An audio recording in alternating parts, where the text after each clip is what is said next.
Hello friends, welcome to your channel MPRM। आशा करती हूँ कि आप सभी स्वस्थ होंगे, निरंतर अपने एग्जाम की तैयारी कर रहे होंगे।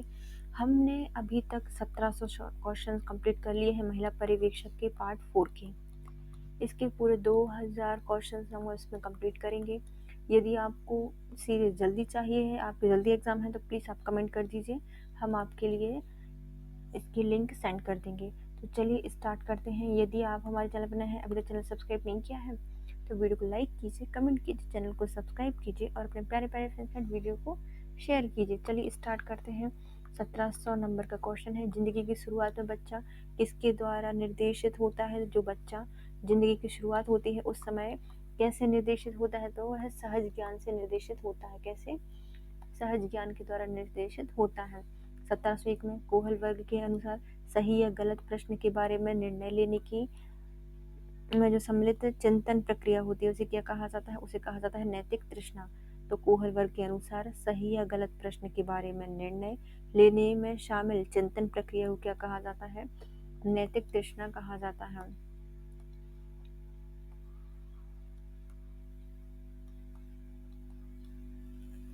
गतिशील शिक्षा में प्रगतिशील शिक्षा में बच्चों को किस तरह से देखा जाता है? जो प्रगतिशील बच्चे शिक्षा होती है उसमें बच्चों को देखा जाता है कैसे? कि सक्रिय अन्वेषक के रूप में। कैसे? सक्रिय अन्वेषक के रूप में बच्चों को देखा जाता है। यदि आप बच्चों को सिखाना चाहते हैं तो बच्चे से सीखिए, यह किसके तरफ इशारा कर रहा है?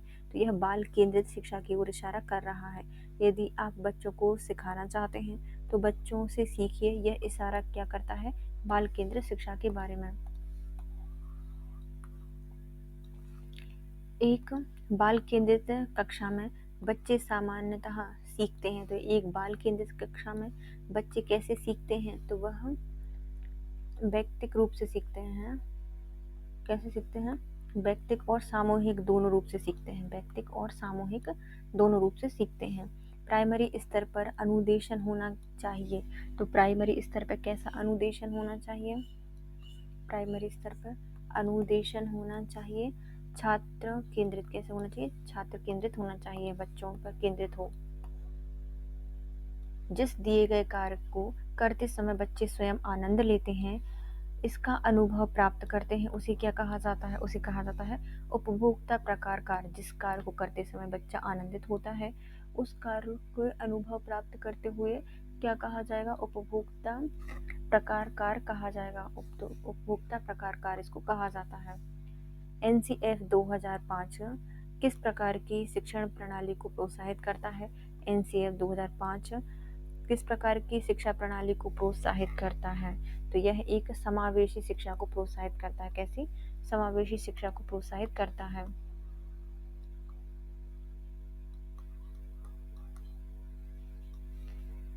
राष्ट्रीय पाठ्यचर्या की रूपरेखा 2005 में निम्नलिखित में से किस शिक्षा संबंधी सुधारों को सुझाया गया है? इसमें जो 10वीं कक्षा है उसकी परीक्षा ऐच्छिक बनाई गई है। तो राष्ट्रीय पाठ्यचर्या की रूपरेखा 2005 में किस परीक्षा संबंधी सुधारों को सुझाया गया है? कक्षा 5वीं की परीक्षा ऐच्छिक कराने के बारे में सुझाया गया है। निम्नलिखित में से कौन सा पाठ्यचर्या NCF 2005 मार्गदर्शी सिद्धांत के अंतर्गत नहीं आता? कौन सा पाठ्यचर्या है जो कि NCF 2005 के मार्गदर्शी सिद्धांत के अंतर्गत नहीं आता? तो ये हो जाएगा अंग्रेजी भाषा शिक्षा देना, ये उसके अंतर्गत नहीं आता। जबकि ज्ञान को स्कूल को बाहर जीवन से जोड़ने के अंतर्गत आता है, पढ़ाई को रटन प्रणाली से मुक्त करना आता है और बच्चों को चहुमुखी प्रकार विकास के अवसर उपलब्ध कराने से भी होता है।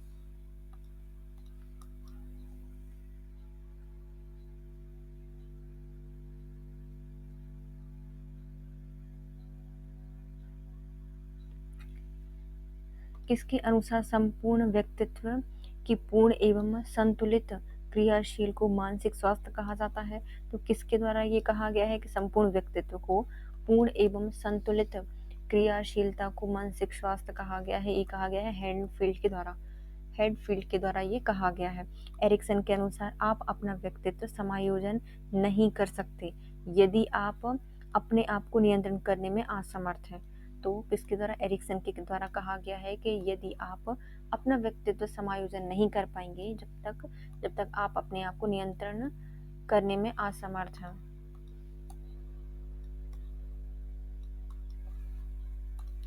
बालकों के व्यक्तित्व के सामंजस्यपूर्ण विकास के लिए अभिभावक को डैश होना चाहिए। बालकों के व्यक्तित्व के सामंजस्यपूर्ण विकास के लिए अभिभावक को क्या होना चाहिए? घर पर अनुकूल वातावरण बनाना चाहिए, घर पर अनुकूल वातावरण प्रदान करना चाहिए। बच्चों के व्यक्तित्व में सामंजस्य पूर्व विकास करने के लिए घर का वातावरण प्रदान करना चाहिए। निम्नलिखित में से कौन सा संबंध दुश्चिंता एवं मूल शत्रुता के संप्रत्ययों में होती है? तो दुश्चिंता और मूल शत्रुता के अंतर्गत कौन आते हैं? केने हॉर्नी के द्वारा दुश्चिंता एवं मूल शत्रुता के संप्रत्यय आते हैं। निम्नलिखित में से कौन सा कुसमायोजन का लक्षण नहीं है? तो कुसमायोजन के अंतर्गत नहीं आता, संवेगिक परिपक्वता नहीं आती।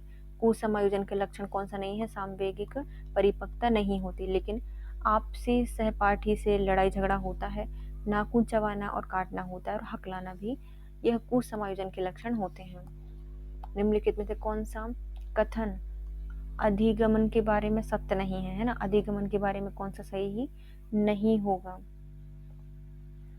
तो सीखना निश्चित अवधि तक ही रहता है, यह अधिगमन के बारे में सत्य नहीं है। जबकि अधिगमन के बारे में सत्य क्या होता है?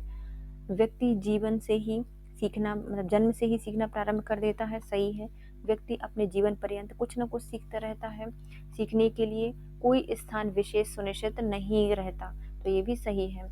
अनुभव प्रशिक्षण के द्वारा व्यवहार में परिवर्तन की ही अधिगम होता है। यह परिभाषा किसके द्वारा दी गई है? तो अनुभव और प्रशिक्षण के द्वारा जो व्यवहार में परिवर्तन आते हैं उसे कहा जाता है अधिगम, और ये गेट्स के द्वारा कही गई। किसने कही है? गेट्स के द्वारा ये परिभाषा दी गई है। निम्नलिखित में से अधिगम की विशेषता क्या हो जाती है? जो अधिगम है, यह अधिगम का अर्थ खोज करना होता है। अधिगम वातावरण एवं क्रियाशीलता की उपज होती है। अधिगम व्यक्तिगत एवं सामाजिक दोनों प्रकार से होता है। तो अधिगम का अर्थ खोज करना होता है, अधिगम वातावरण और क्रियाशीलता की उपज होती है, अधिगम व्यक्तिगत एवं सामाजिक दोनों प्रकार का होता है। उपयुक्त सभी निम्नलिखित में से कौन सी अधिगम की विशेषता नहीं है? अधिगम विवेकपूर्ण प्रणाली है, पहला सही हो जाएगा। अधिगम केवल ज्ञानात्मक प्रक्रिया है, तो ये गलत हो जाएगा। अधिगम बहुत सारी प्रक्रियाएं होती हैं, शारीरिक, मानसिक, आध्यात्मिक सब। अधिगम केवल ज्ञानात्मक प्रक्रिया है, ये गलत हो जाएगा। अधिगम के लिए पर्याप्त समय की आवश्यकता होती है, ये सही है। और अधिगम व्यवहार में प्रगतिशील सुविधा परिवर्तन है, तो अधिगम व्यवहार में प्रगतिशील सुविधा परिवर्तन है। अधिगम जर्मन के किस शब्द से आया है? जो अधिगम है इसको लिया गया है लर्नर से लिया गया है। स्पेलिंग देख लीजिए, स्पेलिंग लर्नर नहीं है ना, लर्नन है।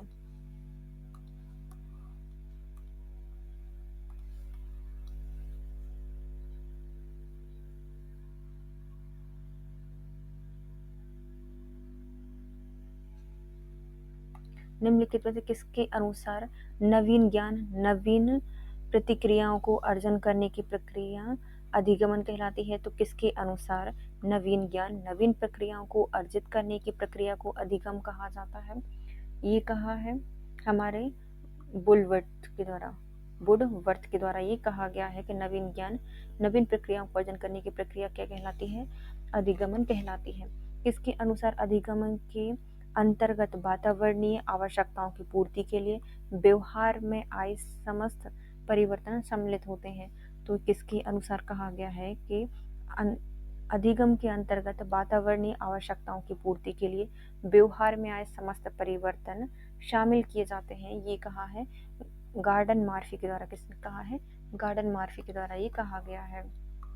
सामान्यतः अधिगम के कितने माने गए हैं?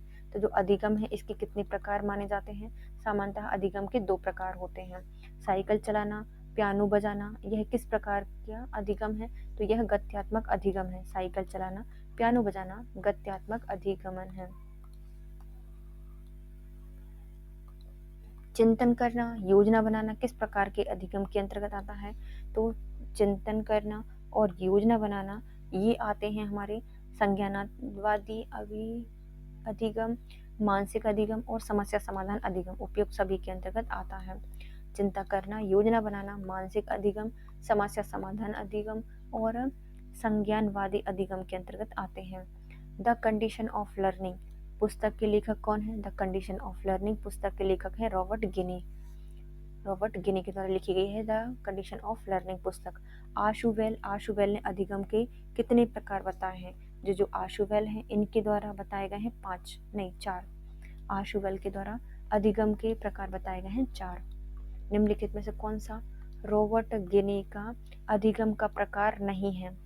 रॉबर्ट गिनी का अधिगम का कौन सा प्रकार नहीं है? तो इनके द्वारा सांकेतिक सीखना दिया गया है, उद्दीपन अनुक्रिया सिद्धांत दिया गया है और सरल श्रृंखला का सीखना भी है, लेकिन अभिग्रहण सीखना नहीं है। तो रॉबर्ट गिनी है इनके द्वारा अभिग्रहण सीखना नहीं आता, जबकि सांकेतिक शिक्षा आती है, मतलब सांकेतिक सीखना आता है, उद्दीपन अनुक्रिया सीखना आता है, सरल श्रृंखला का सीखना भी आता है। रॉबर्ट गिनी के अधिगम का सर्वोच्च सोपान माना जाता है। जो रॉबर्ट गिनी हैं इनके द्वारा अधिगम का सर्वोच्च सोपान किसको माना जाता है?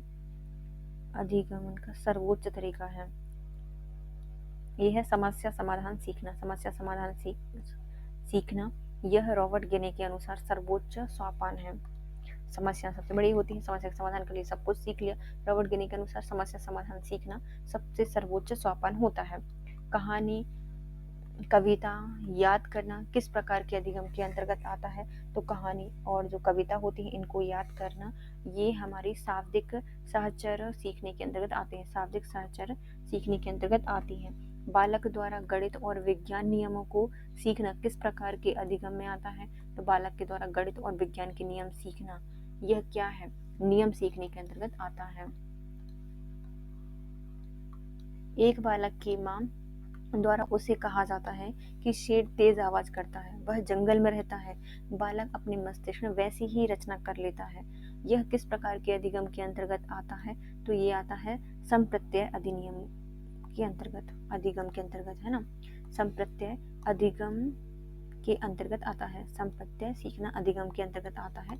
मम्मी जैसा बोलेंगी बच्चा वैसा सीख जाएगा, कहानियों के माध्यम से, है ना।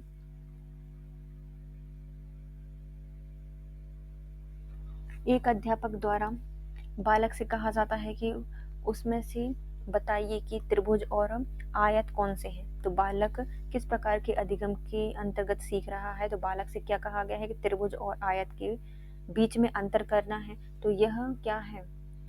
सरल विभेदीकरण है। क्या है? विभेदीकरण के द्वारा सीखना। विभेद कर रहा है ना त्रिभुज और आयत में, तो विभेदीकरण के अंतर्गत आएगा। एक बालक के द्वारा सर्वप्रथम साइकिल सीखी जाती है, तत्पश्चात मोटरसाइकिल और कार चलाना सीख जाता है। यह किस प्रकार की अधिगमन के अंतर्गत आता है? तो ये हो जाएगी सरल श्रृंखला का सीखना। बालक पहले साइकिल सीखेगा, फिर मोटरसाइकिल, फिर कार चलाना सीखेगा। यह सरल श्रृंखला का सीखने के अंतर्गत आएगा।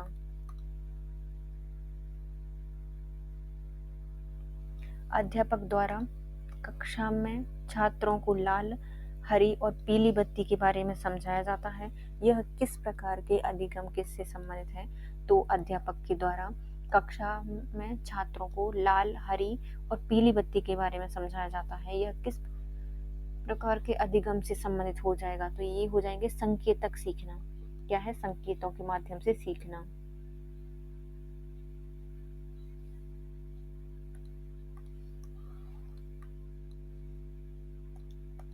एक बालक के गृह कार्य ना करने पर उसे चॉकलेट या टॉफी दिखाकर गृह कार्य करवाया जाता है। यह किस प्रकार के अधिगम के अंतर्गत आता है? तो ये है उद्दीपक अनुक्रिया सीखना। बालक के गृह कार्य ना करने पर उसे चॉकलेट टॉफी दिखाकर गृह कार्य करवाना, यह किस प्रकार के अधिगम के अंतर्गत आता है? उद्दीपन अनुक्रिया द्वारा सीखना। वी.एस. ब्लूम द्वारा अधिगम के अनुक्षेत्र बताइए। बी.एस. ब्लूम के द्वारा जो अधिगम के अनुक्षेत्र हैं वो कितने हो जाएंगे? वो हो जाते हैं क्रियात्मक, ज्ञानात्मक और भावनात्मक उपयुक्त सभी। कौन कौन से? ज्ञानात्मक, भावनात्मक और क्रियात्मक उपयुक्त तीनों ही अनुक्षेत्र हो जाएंगे। नियमीकरण करना, निष्कर्ष निकालना ब्लूम द्वारा बताए गए किस अधिगमन के अंतर्गत आता है? तो नियमकरण करना, निष्कर्ष निकालना ब्लूम द्वारा बताए गए निष्कर्ष के अंतर्गत आते हैं। ये सब क्या हो जाएंगे? ज्ञानात्मक अधिगमन। कौन से हैं? ज्ञानात्मक अधिगमन है। चलना, दौड़ना ब्लूम के किस अधिगमन के अंतर्गत आते हैं? चलना और दौड़ना ये सब उसके क्रियात्मक अधिगम के अंतर्गत आते हैं।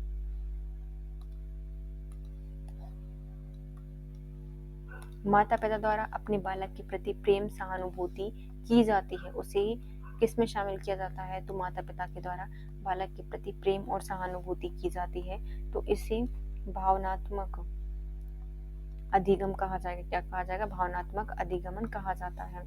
मानसिक आरोग्य विज्ञान जो कि मानवीय संबंधों से संबद्ध होती है, यह किसने के द्वारा कहा गया है? तो मानसिक आरोग्य विज्ञान जो कि मानवीय संबंधों से संबद्ध होती है, इसे कहा जाता है आरोग्य है। जर्मन फ्राइड के द्वारा कहा गया है।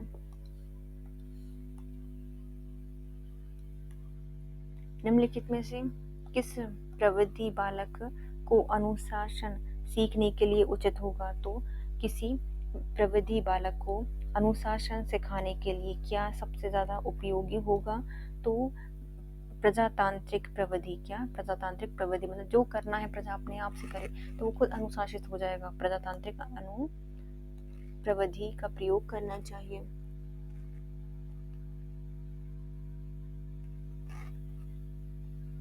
अपने शिष्य के संवेगात्मक विकास के लिए अध्यापक को क्या चाहिए? तो जो अपना शिष्य है उसको क्या करना है? संवेगात्मक विकास करना है। तो टीचर को क्या करना पड़ेगा? वह अपने शिष्य के प्रति प्रेम और स्नेह को विकसित करे। तो किसी शिष्य को संवेगात्मक विकास के लिए अध्यापक को क्या चाहिए? वह अपने शिष्य के प्रति प्रेम और स्नेह विकसित करे।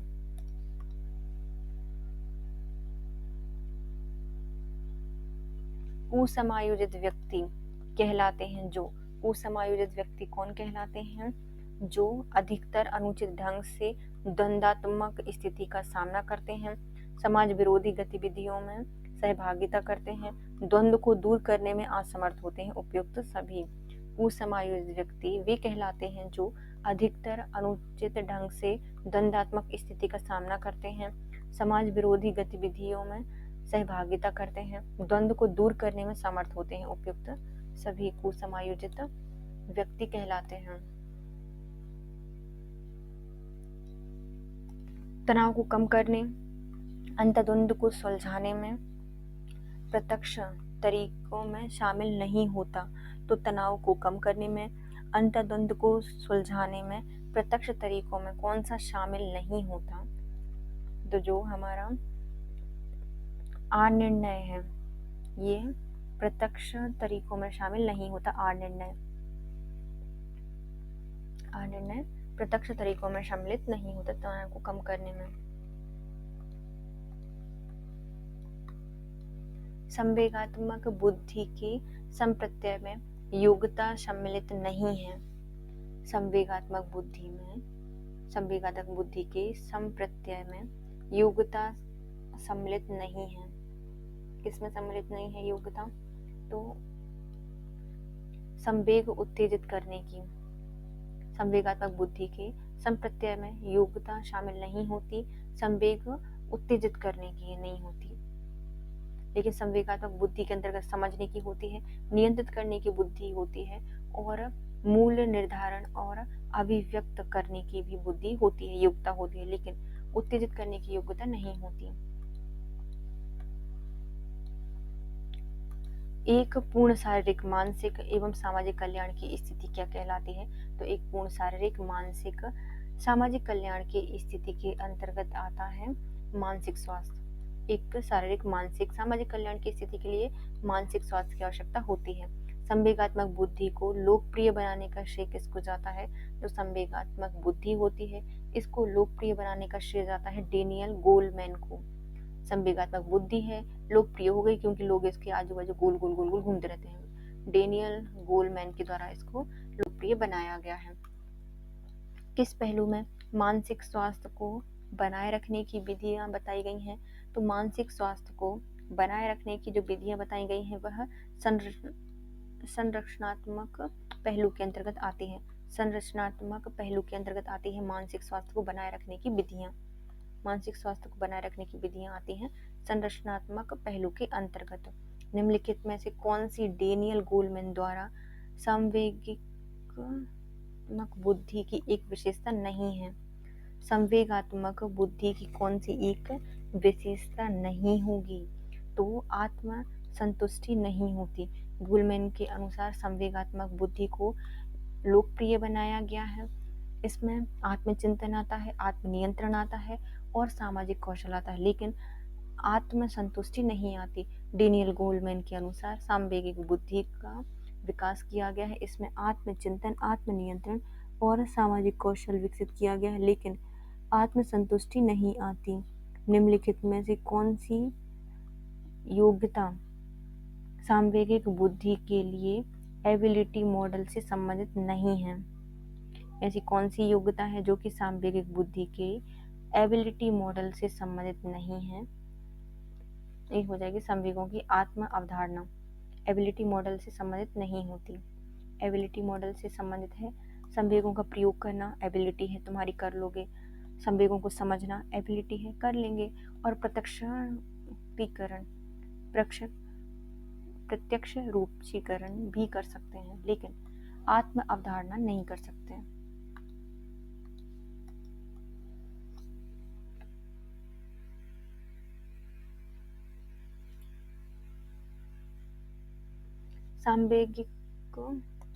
संवेगात्मक बुद्धि का तात्पर्य क्या होता है? जो संवेगात्मक बुद्धि होती है इसका तात्पर्य है संवेगों को पहचान की क्षमता से, संवेगों को समझने की क्षमता से, संवेगों पर नियंत्रण रखने की क्षमता से। उपयुक्त सभी से।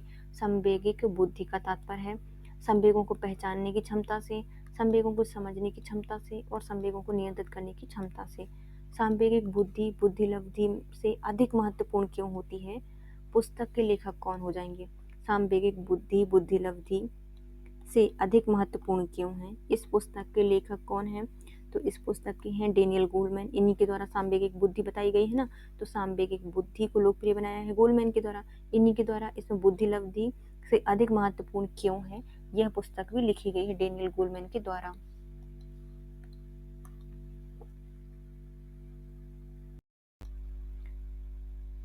मानसिक स्वास्थ्य का लक्षण कौन सा नहीं है?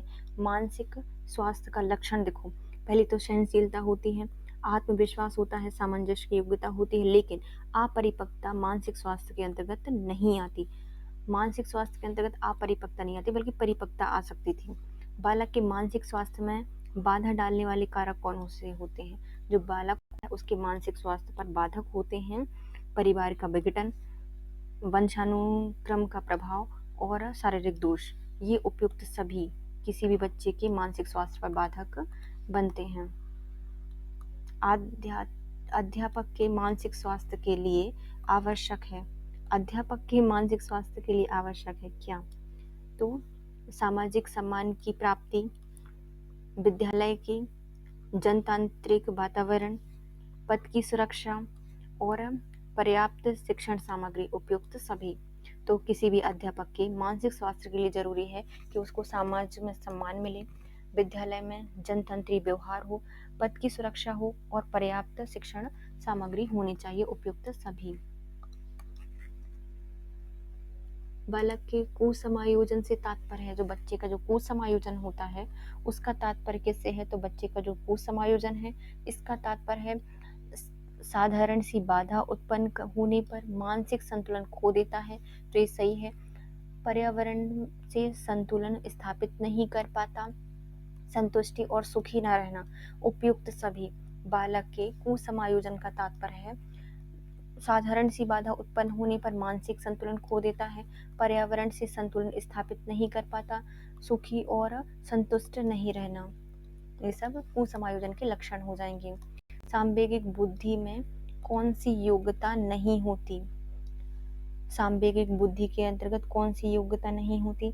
सांवेगिक बुद्धि में संवेगों को जागृत नहीं कर पाते, संवेगों को समझना होता है। सांवेगिक बुद्धि के अंतर्गत संवेगों को नियमित करता है, संवेगों को अभिव्यक्त एवं मूल्यांकन कर सकता है, लेकिन उनको जागृत नहीं कर सकता। संवेगों को जागृत करने की बुद्धि इसमें नहीं आती। संवेगों को समझ सकते हैं, नियमित कर सकते हैं, अभिव्यक्त और मूल्यांकन किया जा सकता है, लेकिन संवेगों को जागृत नहीं किया जा सकता। एक विद्यार्थी बीएड प्रवेश परीक्षा देता है और असफल रहता है। वह सबसे कहता है कि मैं अध्यापक बनना ही नहीं चाहता। यह किस प्रकार का अधिगम हो जाएगा? तो यह है उसका युक्तिकरण का। कौन सा है? युक्तिकरण का अधिगम। कौन सा है ये? युक्तिकरण के अंतर्गत आएगा। तो उसने क्या किया कि भाई शिक्षक बनना तो चाहता था लेकिन असफल हो गया, तो अब क्या बोल रहा है कि वो अध्यापक नहीं बनना चाहता, तो उसे कहा जाता है युक्तिकरण का सिद्धांत। अच्छे मानसिक स्वास्थ्य के संकेतक होते हैं। जो अच्छा मानसिक स्वास्थ्य होता है, इसके क्या संकेतक होते हैं? तो यह सांवेगिक नियंत्रण। मानसिक स्वास्थ्य का लक्षण है सांवेगिक नियंत्रण। बालक का स्वास्थ्य निर्भर करता है उसके परिवार पर, विद्यालय पर, समुदाय पर, उपयुक्त सभी पर। मानसिक स्वास्थ्य का संकेतक है अच्छे मानसिक स्वास्थ्य का सांवेगिक नियंत्रण। तनाव को कम करने का अप्रत्यक्ष तरीका क्या हो जाएगा? तनाव है उनको कम करने के लिए क्या करेंगे हम? उद्दीतीकरण करेंगे। तनाव को कम करने का जो अप्रत्यक्ष तरीका होता है उसे कहा जाता है उद्दीतीकरण। तनाव को कम करने का अप्रत्यक्ष तरीका उद्दीतीकरण कहलाता है।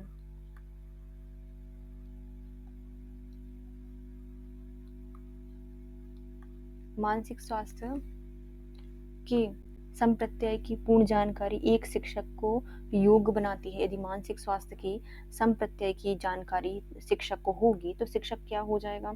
शिक्षक होता है विद्यार्थियों के अवांछित व्यवहार में गहन सूझ विकसित कर लेता है। तो मानसिक स्वास्थ्य के संप्रत्यय की जानकारी शिक्षक को योग्य बनाती है विद्यार्थियों के अवांछित व्यवहार में गहन सूझ विकसित करने के लिए।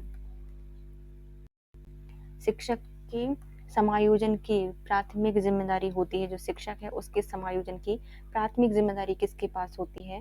तो इसकी स्वयं शिक्षक पर होती है। शिक्षक के समायोजन की प्राथमिक जिम्मेदारी स्वयं शिक्षक पर होती है। कुछ लोग नए लोगों से आसानी से समायोजित हो जाते हैं। इनमें क्या उच्च होता है?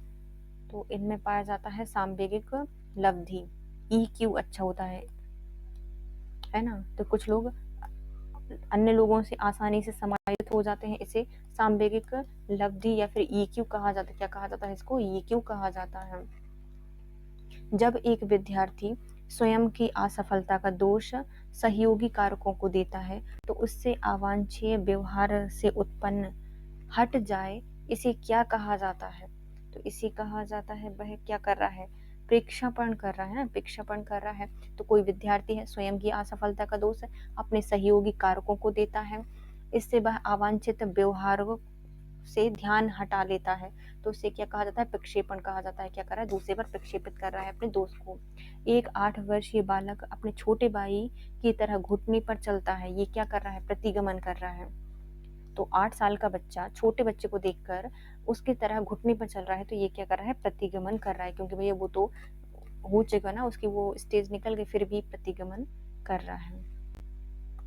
समायोजन के संदर्भ में निम्नलिखित में से कौन सा सही नहीं है? समायोजन के संदर्भ में कौन सा सही नहीं है? तो यह निरंतर चलने वाली प्रक्रिया नहीं है। समायोजन के संबंध में कौन सा सही नहीं है? तो ये निरंतर चलने वाली प्रक्रिया नहीं है समायोजन, लेकिन ये निरंतर चलता है। यह संतुलन प्रदान करता है समायोजन। समायोजन समस्या का समाधान करता है।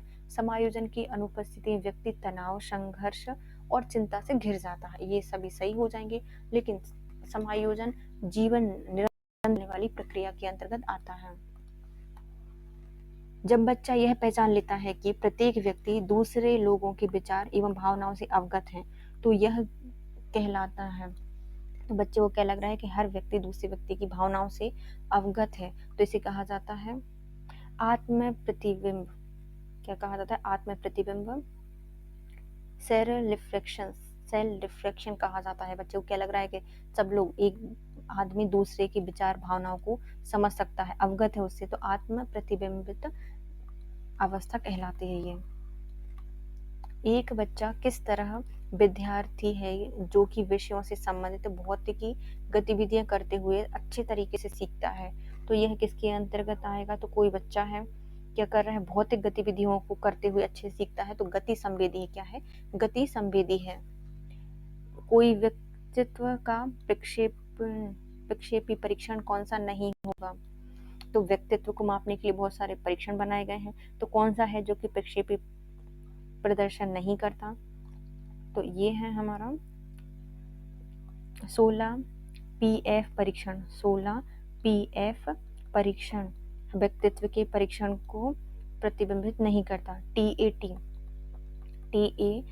परीक्षण करता है, रोसा से हाई धब्बा परीक्षण करता है, और शब्द सहचर परीक्षण भी करता है। रोसा से हाई धब्बा परीक्षण करता है, शब्द सहचर परीक्षण करता है, TAT परीक्षण भी करता है।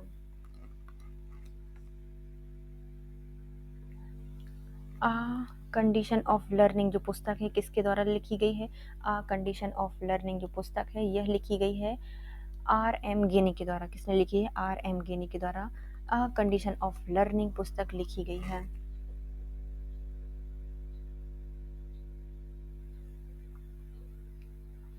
उपनयन संस्कार शिक्षा किस काल में दी जाती थी? उपनयन संस्कार है वह वैदिक काल में दिया जाता था। शिक्षा में अवरोधन का तात्पर्य क्या हो जाएगा? शिक्षा है इसमें अवरोधन हो रहा है, इसका मतलब है कि किसी बालक का 1 वर्ष से अधिक समय तक एक ही कक्षा में रहना क्या होता है?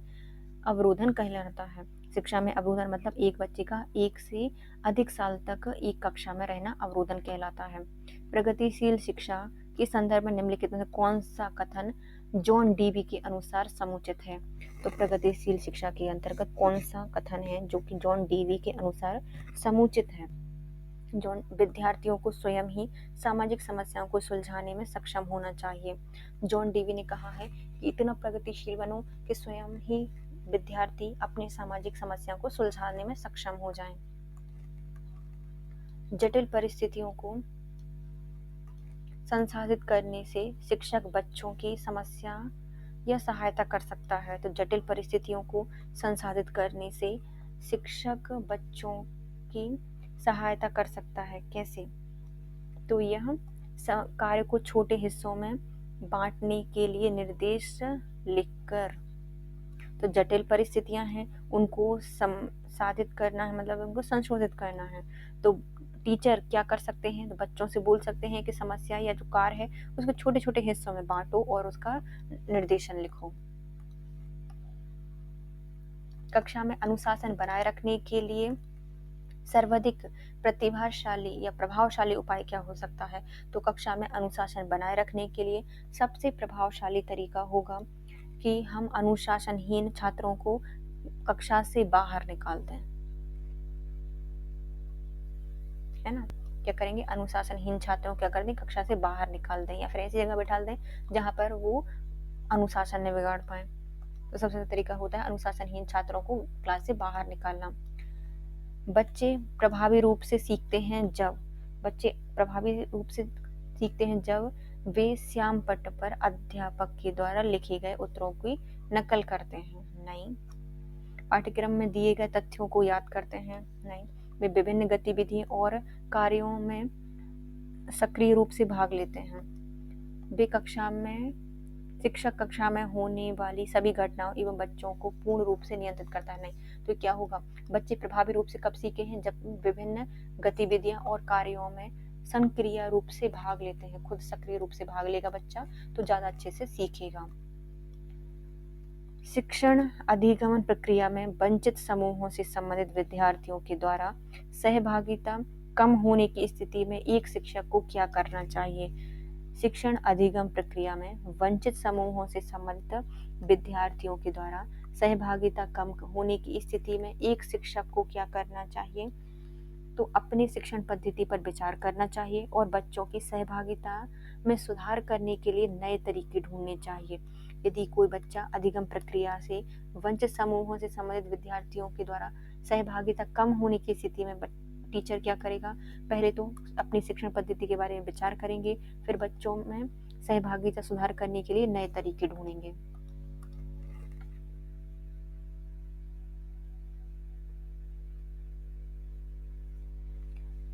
डिसलेक्सिया बच्चों के प्राथमिक लक्षण क्या है? तो जो डिसलेक्सिया है, इसमें बच्चों का जो प्राथमिक लक्षण होता है वह धारा प्रवाह रूप से पढ़ने में अक्षम होते हैं। क्या होते हैं? धारा प्रवाह रूप से पढ़ने में अक्षम होते हैं डिसलेक्सिया वाले बच्चे।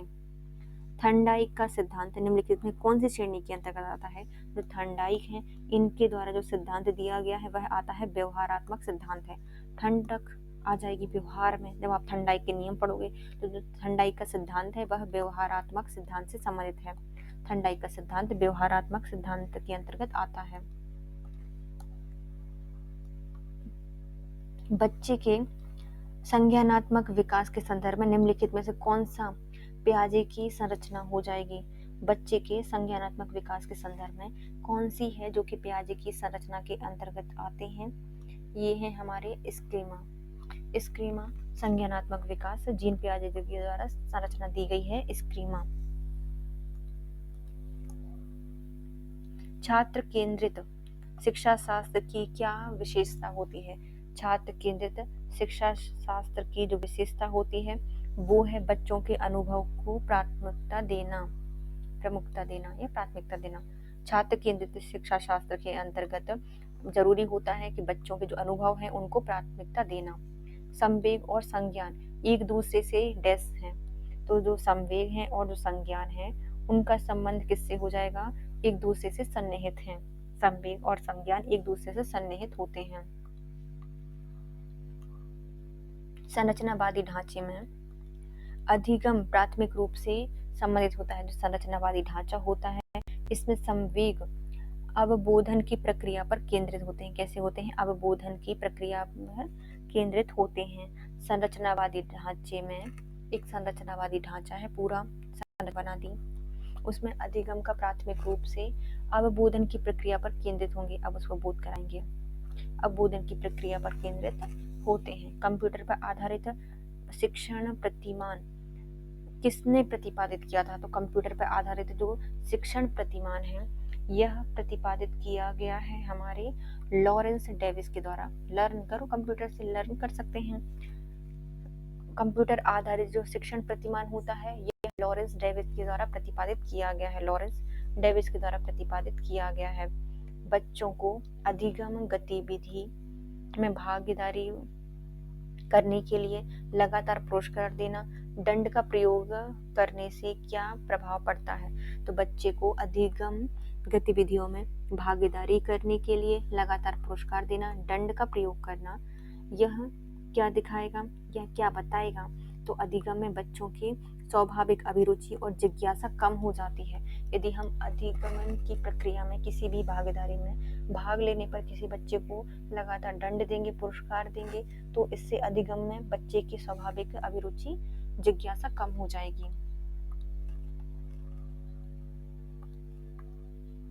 संरचनावादी सिद्धांत के अनुसार अधिगम के बारे में निम्नलिखित कथनों में से कौन सा सही हो जाएगा? संरचनावादी सिद्धांत के अनुसार अधिगमन के बारे में निम्नलिखित में कौन सा कथन सही है? ये कथन हो जाएगा हमारा सही। कौन सा सही होता है? अधिगम सक्रिय विनियोजन के द्वारा ज्ञान की संरचना की प्रक्रिया है। संरचनावादी सिद्धांत के अंतर्गत अधिगम सक्रिय विनियोजन के द्वारा ज्ञान की संरचना की प्रक्रिया होती है। तभी तो संरचना बन गई, विनियोग किया, उसके द्वारा ज्ञान की संरचना प्रक्रिया की, तो संरचनावादी सिद्धांत के अंतर्गत अधिगम कहलाएगा।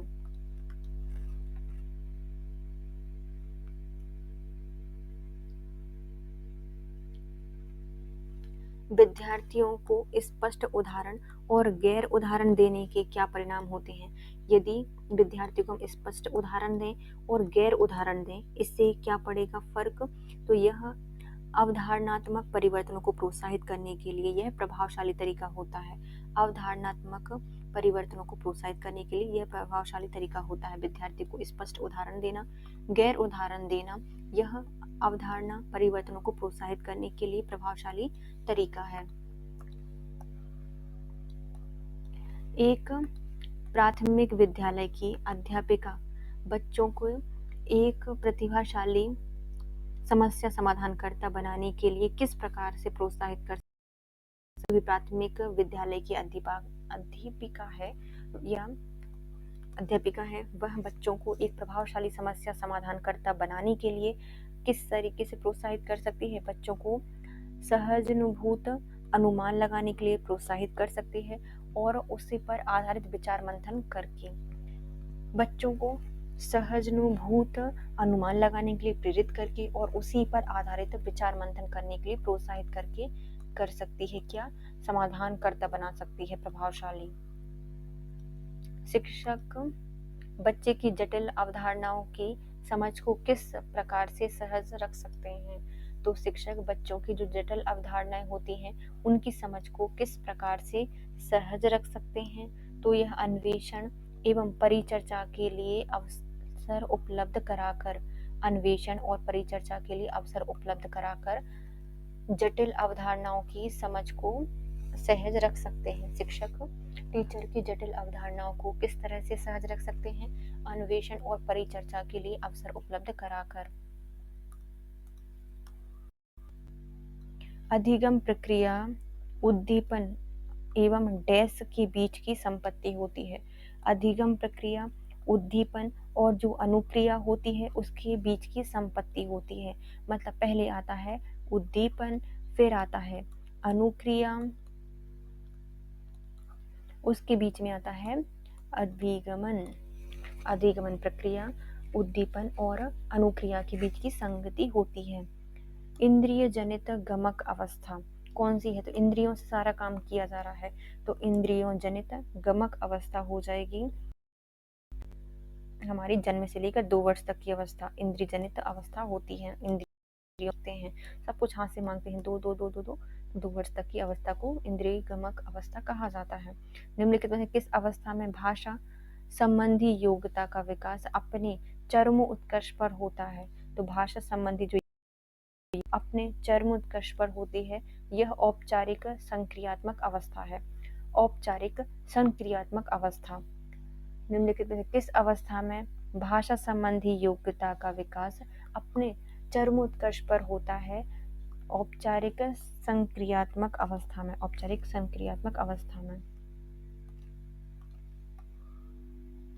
पियाजे के अनुसार विकास की पहली अवस्था जन्म से लेकर 2 वर्ष तक की होती है। इसके दौरान बच्चे में डैश सबसे बेहतर सीखता है। तो जीन पियाजे जी के जो अनुसार कहा गया है कि विकास की पहली अवस्था जन्म से लेकर 2 वर्ष तक होती है। इसके अनुसार बच्चा कैसे सीखता है? तो इंद्रियों का प्रयोग करके सीखता है। 2 वर्ष तक बच्चे क्या कर रहे थे? इंद्रियों का प्रयोग करते हैं। जीन पियाजे के अनुसार संज्ञानात्मक विकास किस चरण पर बच्चा वस्तु स्थायित्व को प्रदर्शित करता है? तो जीन पियाजे जी के अनुसार वस्तु स्थायित्व को प्रदर्शित करेगा बच्चा तो वो संवेदी प्रेरक चरण में वस्तुओं को देखेगा, है ना। तो वस्तु स्थायित्व को विकसित करता है, प्रदर्शित करता है संवेदी परक, और ये 2 साल तक के बच्चे करते हैं।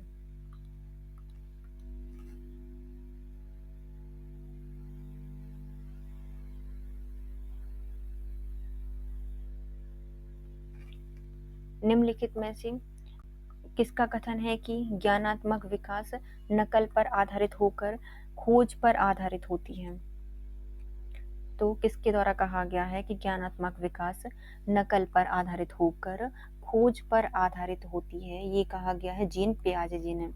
जीन पियाजे जी के द्वारा कहा गया है कि नकल विकास ज्ञानात्मक नकल पर आधारित होकर खोज पर आधारित होती है। पहले हम क्या करेंगे? ज्ञानी होने की नकल करेंगे, फिर धीरे धीरे से हम खोजी बन जाएंगे। यह जीन पियाजे जी के द्वारा किया गया है। पहले हमें अच्छे से ज्ञान में क्या करनी है?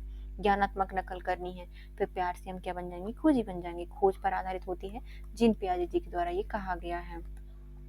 जीन पियाजे के अनुसार कोई बच्चा किस अवस्था में अपने परिवेश की वस्तुओं को पहचानने और उसमें विभेद करने लगता है। तो जीन पियाजे के अनुसार कोई बच्चा किस अवस्था में अपने परिवेश की वस्तुओं को पहचानने और उनमें विभेद करने लगता है? तो ये होगा हमारा पूर्व संक्रियात्मक बच्चा। पूर्व संक्रियात्मक बच्चा अपने परिवेश को समझने लगेगा और विभेद करने लगेगा। पूर्व संक्रियात्मक बच्चा, पूर्व संक्रियात्मक बच्चा अपने परिवेश से संगत रखता है। पूर्व संक्रियात्मक बच्चा। जीन पियाजे ने किस बच्चे के विचार में नए विचारों में समावेश हो जाने को क्या कहा है? तो जीन पियाजे जी द्वारा बच्चे के विचार में नए विचारों के समावेश हो जाने को क्या कहा गया है? इसे कहा गया है आत्मीकरण। क्या कहा जाता है? आत्मीकरण कहा जाता है। जीन पियाजे के अनुसार किसी बच्चे के विचारों में नए विचारों के समावेशन हो जाने को क्या कहा जाता है? आत्मीकरण कहा जाता है। जीन पियाजे के अनुसार कितनी वर्ष की आयु तक के बच्चों में संज्ञानात्मक परिपक्वता का अभाव पाया जाता है? तो जीन पियाजे जी के द्वारा कहा गया है कि जो 6 साल तक के बच्चे होते हैं उनमें संज्ञानात्मक परिपक्वता का अभाव होता है, मतलब वो परिपक्व नहीं होते। इसलिए तो स्कूल में विचारों को प्राथमिक शिक्षा दी जाती है, प्राइमरी शिक्षा दी जाती है 6 वर्ष तक, क्योंकि उनमें संज्ञानात्मक परिपक्वता का अभाव होता है। अब आता है हमारा 1800 क्वेश्चन नंबर। इसमें बच्चे के विकास से संबंधित निर्णय एवं खोज का सिद्धांत निम्नलिखित में से किसके द्वारा दिया गया है? तो बच्चे के विकास से संबंधित निर्माण एवं जो खोज का सिद्धांत है वह दिया गया है हमारे जीन पियाजे के द्वारा। इन्होंने कहा था ना, निर्माण और खोज का सिद्धांत किसने दिया है? जीन पियाजे जी के द्वारा दिया गया है। इसके साथ ही हमारा आज का वीडियो कंप्लीट होता है। हमने आज 200 क्वेश्चन किए हैं और 1800 क्वेश्चन हम अपनी इस सीरीज के कंप्लीट कर चुके हैं। अब नेक्स्ट वीडियो में हम 200 क्वेश्चंस को और सॉल्व करेंगे और हमारी पूरी 2000 के क्वेश्चंस की सीरीज कंप्लीट हो जाएगी। यदि फ्रेंड्स आपको वीडियो जल्दी चाहिए हैं तो प्लीज़ आप कमेंट कर दीजिए, हम आपको पूरे वीडियो की लिंक सेंड कर देंगे। Thank you so much guys. If you like my video please share, subscribe and comment.